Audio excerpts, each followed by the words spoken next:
اعوذ باللہ من الشیطان الرجیم بسم اللہ الرحمن الرحیم قال اللہ تبارک و تعالی فی کلامہ المجید الیوم اکملت لکم دینکم و اتممت علیکم نعمتی و رضیت لکم الاسلام دینا۔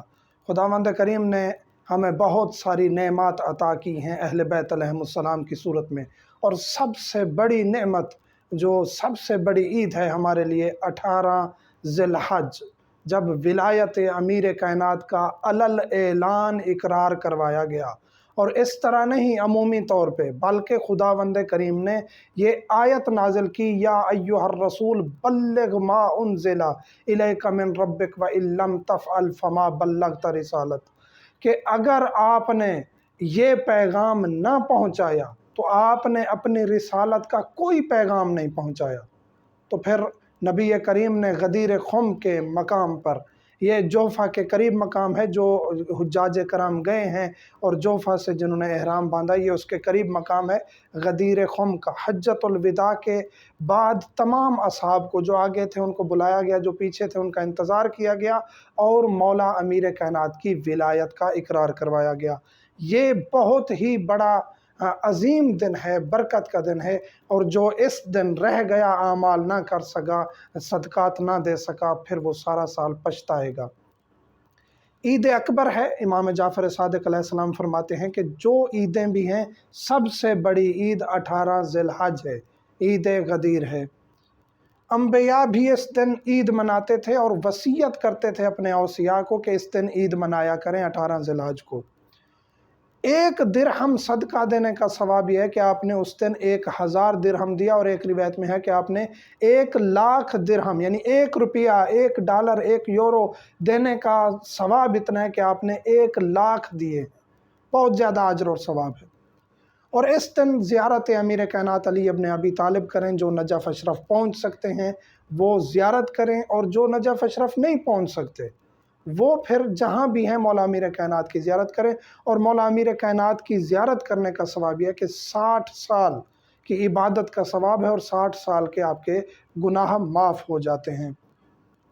اس دن روزہ رکھنا 60 سال کی عبادت کا ثواب ہے۔ غدیر کے دن 18 ذی الحج کے دن، بعض مقامات بعض ملکوں میں کل ہے 18 ذی الحج، بعض میں پرسوں ہے، مختلف ڈیٹس ہوتی ہیں۔ تو غدیر کے دن روزہ رکھنا، روزہ رکھتا ہوں عید غدیر کا قربتاً اللہ، اس دن روزہ رکھنے کا ثواب یہ ہے کہ 60 سال آپ کو جو ہے اس کی عبادت اور روزے کا ثواب ملے گا۔ اور اس کے ساتھ ساتھ کیا ثواب ہے؟ 100 حج اور 100 عمرے کا بھی ثواب ملے گا۔ تو اس دن روزہ مس نہیں کرنا چاہیے۔ اس دن غسل کرنا ہے۔ غدیر کا غسل کرتا ہوں یا کرتی ہوں قربتاً اللہ، باقی غسل کی طرح طریقہ ہے۔ اس دن 2 رکعت نماز پڑھنی ہے۔ 2 رکعت نماز کس طرح پڑھنی ہے؟ آپ نے غسل کرنا ہے۔ غسل بہتر ہے کہ زوال کے قریب کریں، کیونکہ زوال کا وقت جو ہے ظہر کا وقت ہوتا ہے، اور اس سے پہلے پہلے آپ غسل کریں اور یہ 2 رکعت نماز انجام دیں۔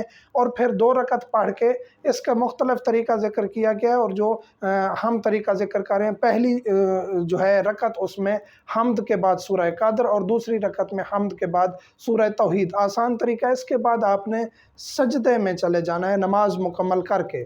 100 دفعہ آپ نے شکراً للہ کہنا ہے، شکراً للہ، شکراً للہ، شکراً للہ۔ پھر ایک دعا ہے، دعا آپ اگر آپ پڑھنا چاہتے ہیں، طویل ہے، ہم ڈسکرپشن میں نہیں ڈال سکیں گے، تو مفاتیح الجنان ہم بار بار مومنین کو ریکویسٹ کرتے ہیں کہ PDF میں بھی موجود ہے، اپلیکیشن بھی موبائل پہ ہے، گھروں میں بھی مفاتیح الجنان ہوتی ہے، تو وہ دعا پڑھ کے پھر آپ نے سجدے میں چلے جانا ہے۔ پھر آپ نے 100 دفعہ الحمدللہ اور 100 دفعہ شکراً للہ پڑھنا ہے۔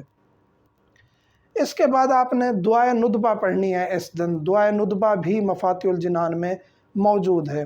اس کے بعد آپ نے مومنین کو مبارک دینی ہے۔ مبارک دینے کا طریقہ ہے، عربی میں دعا ہے الحمدللہ الذی جعلنا من المتمسکین بولایت علی ابن ابی طالب۔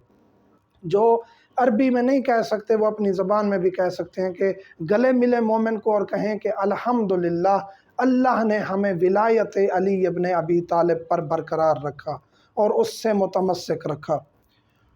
یہ وہ دن ہے جس دن انبیاء کی مشکلات ٹلیں۔ حضرت موسیٰ جادو سے نکلے، حضرت عیسیٰ کی مشکلات ٹلیں، حضرت ابراہیم کے لیے آگ گلنار بن گئی، یعنی کہ گل بن گئی جو نار تھی۔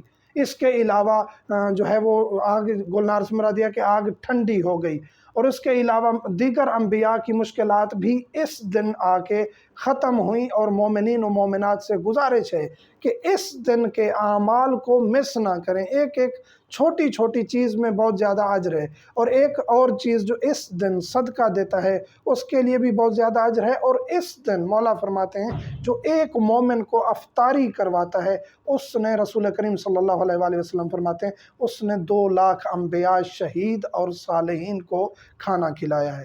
مومنین سے ملتمس ہوں اس دن خصوصی طور پر ہمیں دعاؤں میں یاد رکھیے گا۔ والحمدللہ رب العالمین۔